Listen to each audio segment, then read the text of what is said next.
അങ്ങനെ Scotland holiday തുടങ്ങി. ഇത് ഫസ്റ്റ് ഡേ അവിടെ എത്തിക്കഴിഞ്ഞിട്ട് കഴിക്കാൻ പോയതാണ്. ഇത് നെക്സ്റ്റ് ഡേ എഡിൻബറ കാസിലിൻ്റെ ചുറ്റുപറ്റത്തൊക്കെ നിന്ന് കുറച്ച് ഫോട്ടോസൊക്കെ എടുക്കുന്ന. ഞങ്ങൾ ലാസ്റ്റ് മിനിറ്റ് ടിക്കറ്റ് ബുക്ക് ചെയ്യാൻ നോക്കിയത് കൊണ്ട് ടിക്കറ്റ് കിട്ടിയില്ല. പക്ഷേ ചുറ്റുപാടൊക്കെ ഒന്ന് നടന്ന് കണ്ട് പ്ലസ് ഓക്കെ. മഴ പെയ്യണ്ടായിരുന്നു. പിന്നെ അവിടെ ആക്ച്വലി 2-3 ആ വീക്കെൻഡ് വരെയും ടിക്കറ്റ് ഇല്ലെന്നൊക്കെ പറഞ്ഞ് അവിടെ എഴുതി വെച്ചിട്ടുണ്ടായിരുന്നു. ഇത് ഞങ്ങൾ പിറ്റേ ദിവസം അവിടുത്തെ പാർലമെൻറ്റിൻ്റെ അടുത്തൊരു കഫേയിൽ പോയിട്ട് ചായ കുടിക്കാൻ പോയതാണ്. അത് മഴ വന്നപ്പം ഓടി കയറിയതാണ് സത്യം പറഞ്ഞാൽ അവിടെ. പക്ഷേ നല്ല കഫേ ആയിരുന്നു, വലിയ തിരക്കൊന്നുമില്ലായിരുന്നു. അങ്ങനെ പിന്നെ ഈവനിങ് ഇങ്ങനെ ഇല്യൂഷൻസ് എന്ന് പറഞ്ഞിട്ടൊരു പ്ലേസ് ഉണ്ട്. അത് വേർത്താണ്. എഡിൻബറ ബുക്ക് ചെയ്യുകയാണെങ്കിൽ ഈ പിള്ളേർക്കൊക്കെ 1-2 മണിക്കൂറൊക്കെ സുഖമായിട്ട്.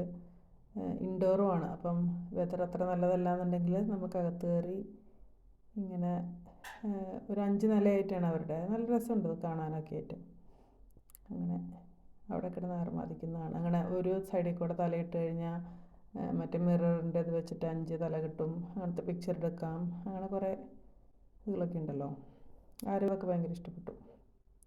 ഇത് മറ്റേ തല മാത്രം പുറത്തിടുന്ന പരിപാടി. അങ്ങനെ ബാംഗ്ലൂർ എങ്ങാണ്ട് പണ്ട് ഞാൻ ചെയ്തിട്ടുണ്ടത്. അങ്ങനെ അതൊക്കെ കഴിഞ്ഞു. ഇതാണ് വേൾഡ് ഓഫ് ഇല്യൂഷൻസ്.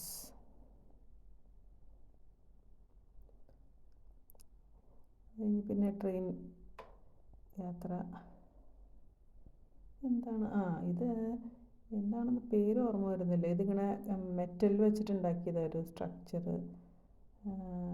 അത് ഞങ്ങൾ വേറൊരു ദിവസം പോയപ്പം എടുത്തതാണ്. 2 കുതിരകളുടെ തല.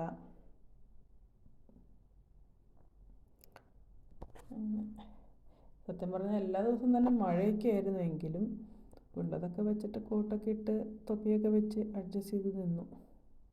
ഇത് റോസ്ലിൻ ചാപ്പൽ എന്ന് പറഞ്ഞിട്ട് അവിടെ. അത് ഈസ്റ്ററിൻ്റെ സൺഡേ പോയതാണ്. നല്ല വ്യൂ ഒക്കെ ആയിരുന്നു. അങ്ങനെ പ്രത്യേക ഒരു ആംബിയൻസ് ആയിരുന്നു.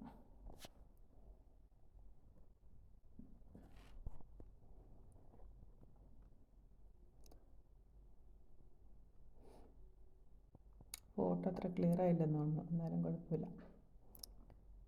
ഇത് അത് കഴിഞ്ഞിട്ട് പിന്നെ ഒരു ദിവസം ഇങ്ങനെ നടക്കാനൊക്കെ ഇറങ്ങിക്കഴിഞ്ഞിട്ട്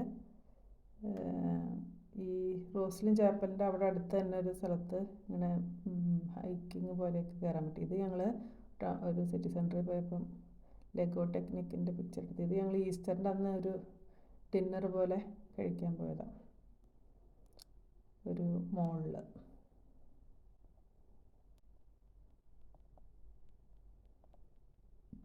ഇത് ആസ് യൂഷ്വൽ അവന്മാർ വെയിറ്റ് ചെയ്തുകൊണ്ടിരിക്കുമ്പോൾ മെനു വെച്ചിട്ട് ബോട്ട് ഉണ്ടാക്കിയതാണ്. ആ മോളും ഭയങ്കര ഒരു പോപ്പുലർ മോളാണ്. അതെന്തോ സ്നേക്കിൻ്റെ ഒരു പിക്ചർ പോലെ കാണും, ലൈക്ക് ഒരു ഷേപ്പാണ് അതിനെന്നൊക്കെ പറഞ്ഞിട്ട്. ഇത് ഞങ്ങൾ ലാസ്റ്റ് ഡേ തിരിച്ചു വരുന്ന വഴിയിൽ ഹേഡ്രിയൻസ് വോൾ, ആ ഒരു വോളിൻ്റെ അവിടെ ജസ്റ്റ് ഒരു റൂയിൻസൊക്കെ ഉണ്ട്. അത് കഴിഞ്ഞ് ഞങ്ങൾ മാഞ്ചസ്റ്റർ വഴി വന്നപ്പോൾ ജേസമ്മ ചേച്ചീനെയും ഫാമിലീനെയും കണ്ട് ചേച്ചിയുടെ വീട്ടിൽ കയറി ഭക്ഷണമൊക്കെ കഴിച്ചു. ചേച്ചിയുടെ അടുത്ത് കുറേ വർത്തമാനമൊക്കെ പറഞ്ഞ് ചേട്ടനെയും പിള്ളേരെയൊക്കെ കണ്ട് അങ്ങനെ പോകുന്നതാണ്. ഇത് വീഡിയോസ് ഞാൻ ലാസ്റ്റ് ആയിട്ടത്, അത് കാരണമുണ്ട് വീഡിയോ ആയിട്ടുള്ളതൊക്കെ ഇത്തിരി കഴിഞ്ഞിട്ടാണ് വരുന്നത്. ഇതുപോലെ തന്നെ ഓരോ ദിവസത്തെയും ജസ്റ്റ് വീഡിയോയിൽ പിടിച്ചിട്ടുള്ളതൊക്കെയാണ്. ട്രെയിനിൽ ഫസ്റ്റ് ഡേ ഞങ്ങൾ താമസിച്ച സ്ഥലത്തു നിന്ന് എഡിൻബറ സിറ്റിയിലോട്ട് ട്രെയിനിൽ പോകുന്നത്. അങ്ങനെ ഇത് ആസ് യൂഷ്വൽ ചൊറിയന്മാർ അങ്ങോട്ട് ഇങ്ങോട്ട് ചൊറിഞ്ഞിരിക്കുന്നു. പിന്നെ ഏതോ റെസ്റ്റോറൻറ്റിൽ വെയിറ്റ് ചെയ്യുമോ എന്തോ ചെയ്യുമ്പോഴാണ്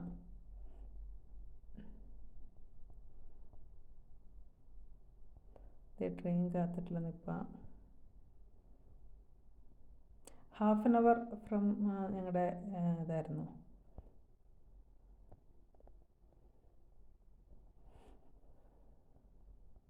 ഇത് ആ ഫസ്റ്റ് ഡേ കാസിലിൻ്റെ ചുറ്റും ഒന്ന് ഫോട്ടോ എടുത്തെന്ന് പറഞ്ഞില്ലേ, അപ്പോൾ അന്ന് എടുത്തത്. ആ ചുറ്റൊന്ന് കാണട്ടെ എന്ന് വെച്ചിട്ടേ. അങ്ങനെയൊക്കെ അകത്ത് കയറുന്നത് പുറത്താണോ എന്നൊന്നും എനിക്ക് അറിഞ്ഞൂടെ. എന്തായാലും അന്ന് ടിക്കറ്റും ഇല്ലായിരുന്നു. ഇതവിടെ റോയൽ മൈൽ വാക്ക് എന്ന് പറഞ്ഞിട്ട്, അതാണ് എഡിൻബറയിലത്തെ ഒരു പോപ്പുലർ വാക്ക്. ആ കാസിലിൻ്റെ അവിടെ നിന്ന് അങ്ങോട്ടേക്ക് ഒരു 1 മൈൽ നിറച്ച് കടകളും കഫേസും പബ്സും കുറേ ടൂറിസ്റ്റ് പ്ലേസസൊക്കെ ആയിട്ട്.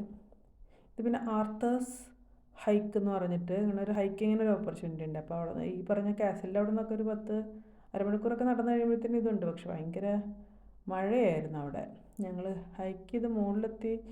മുകളിലല്ല, ഒരു പകുതി വഴിയൊക്കെ എത്തി. പിന്നെ കയറാൻ പറ്റുന്നില്ല, അങ്ങനെ വഴുക്കലൊക്കെ ഉണ്ടായിരുന്നു. നല്ല തണുപ്പും ഉണ്ടായിരുന്നു. I mean for that month ഭയങ്കര കോൾഡായിരുന്നു. അതുകൊണ്ട് പിന്നെ എൻജോയ് ചെയ്യണ്ടായില്ല. അപ്പോൾ പിന്നെ അങ്ങ് തിരിച്ചു പോകുന്നു. ഇത് എന്നിട്ട് ഞങ്ങൾ ഈ ഇല്യൂഷൻസ് അന്ന് വൈകുന്നേരമാണ് ബുക്ക് ചെയ്തത്. ഇത് ഫസ്റ്റ് ഡേയിലത്തെ ഔട്ടിങ്ങിൻ്റെയാണ്. അപ്പോൾ വരുന്ന വഴി ഒരു 15 മിനിറ്റ് കൂടി ഉണ്ടായിരുന്നു. അപ്പോൾ അവിടെ ഒരു പള്ളി ഉണ്ടായിരുന്നു. പള്ളിയുടെ പേര് ഞാൻ മറന്നുപോയി. എനിവേ ഒരു എന്തോ ഒത്തിരി പോപ്പുലറായിരുന്നു. അപ്പോൾ അവിടെയൊക്കെ ഒന്ന് ജസ്റ്റ് കയറി.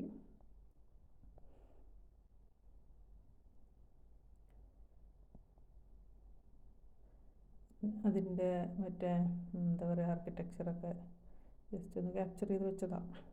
കുഴപ്പമില്ലായിരുന്നു.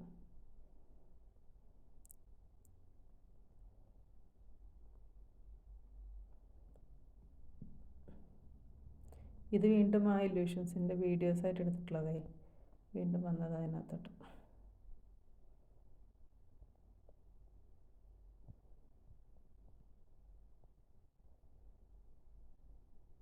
ഇതിങ്ങനെ ഒരു വല പോലെയൊക്കെ ഉണ്ട്. അതിൻ്റെ ഉള്ളിൽ കൂടെ നടക്കുമ്പോൾ നമ്മളിങ്ങനെ കൺഫ്യൂസ്ഡ് ആവും, ഏത് വഴിയാണ് നടക്കണ്ടേ അങ്ങനെയൊക്കെ പറഞ്ഞിട്ട്. അപ്പം ഇത് ജസ്റ്റ് വൺ ഓഫ് കാണാൻ നല്ലതായിരുന്നു. അതുകൊണ്ട് എവിടെയോ പോകുന്ന വഴിക്ക് അങ്ങനെ കയറി, കുഴപ്പമില്ലായിരുന്നു. ഐ മീൻ എല്ലാം ഈ കുഴപ്പമില്ലായിരുന്നെന്ന് പറയുന്നത് മഴ ആയതുകൊണ്ട് നമ്മളങ്ങനെ പൂർണ്ണമായിട്ടും എൻജോയ് ചെയ്തതെന്ന് വെച്ച് കഴിഞ്ഞാൽ ഒരിത്തിരി ടഫായിരുന്നു. എങ്കിലും സമയം അങ്ങനെ വെറുതെ കളഞ്ഞൊന്നുമില്ല.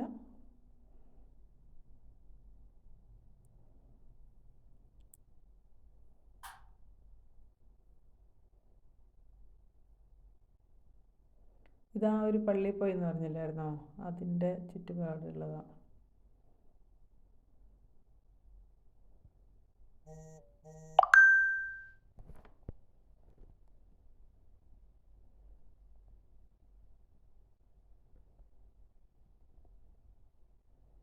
നല്ല സൂപ്പർ വ്യൂ ആയിരുന്നു അതിൻ്റെ ചുറ്റുപാടിൽ നിന്നൊക്കെ.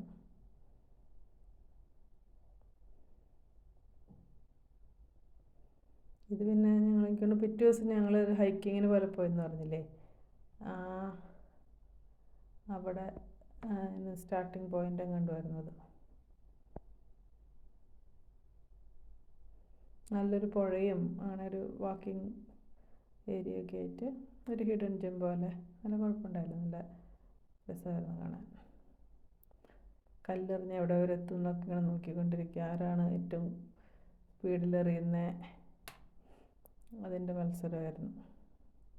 അതും ഞങ്ങൾ കഷ്ടിക്ക് രക്ഷപ്പെട്ടതാണ്. ഞങ്ങളൊരു എന്തോ ഒരു ഇതൊക്കെ കയറിയിട്ട് ഒരു കാസിൽ പോലത്തെ അടുത്ത് എത്തിക്കഴിഞ്ഞ് ഏതോ ഗുരുത്വത്തിന് ഞങ്ങൾ തിരിച്ചു പോകുന്നൊക്കെ കഴിഞ്ഞ് കഴിഞ്ഞപ്പോഴാണ് മഴ അങ്ങോട്ട് ടാങ് എന്ന് പറഞ്ഞിട്ട് പെരുമഴ പെയ്തു. ഭാഗ്യത്തിന് ഞങ്ങളതിൻ്റെ മുകളിലായിരുന്നെങ്കിൽ പിന്നെ ഇറങ്ങാൻ തന്നെ പറ്റില്ലായിരുന്നു.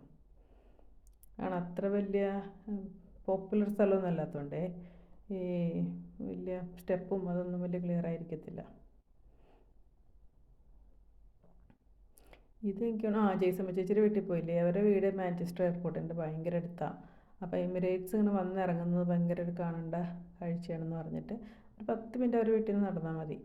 അങ്ങനെ ഞങ്ങളവിടെ അടുത്ത് നിന്ന് പോയി കാണുന്നതാണ്. റോഹൻ ആരവനൊക്കെ ഭയങ്കര അത്ഭുതമായിരുന്നു. എയറോപ്ലെയിൻ ഈവൻ അവരുടെ വീട്ടിൽ കടലിലിരുന്നാലും നിറയെ ഇതാണ് ഹേഡ്രിയൻസ് വോൾ എന്ന് പറഞ്ഞിട്ട് അതിൻ്റെ ഒരു റൂയിൻസ് ഉള്ളത്. ഇതുപോലെയാണ് ഇരിക്കുന്നത്. അത് ന്യൂ കാസിൽ നിന്ന് ഇവിടത്തോളം വരെയൊക്കെ ഉണ്ട്. റോമൻസ് എന്തോ കിട്ടിയതാണ്. മറ്റേ സ്കോട്ട്ലൻഡും റോമും തമ്മിലുള്ള ഡിവിഷനായിരുന്നു. പക്ഷെ ഇപ്പം ജസ്റ്റ് അതിൻ്റെ ഒരു റൂയിൻ അത്രയും ഉള്ളൂ. എന്തായാലും ആ വഴിയൊക്കെ പോയതാണല്ലോ, അപ്പോൾ പിന്നെ അതും കൂടെ കണ്ടിട്ട് വരാം എന്നോർത്തിട്ട് അങ്ങനെ. ഇതെന്താണോ ഞാൻ പറയണത്, തിരിച്ചു വരുന്ന വഴിയാണെന്ന് തോന്നുന്നു അല്ലേ, ആയിരിക്കും. അതെ, തിരിച്ചു വരുന്ന വഴിയാണ്.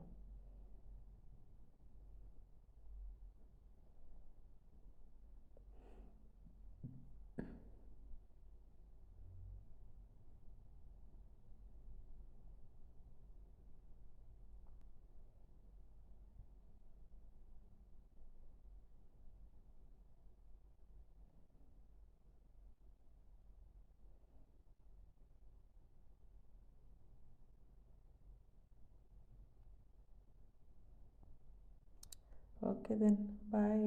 ഒക്കെയാണ് ഞങ്ങളുടെ സ്കോട്ട്ലാൻഡ് ട്രിപ്പിൻ്റെ വിശേഷങ്ങൾ.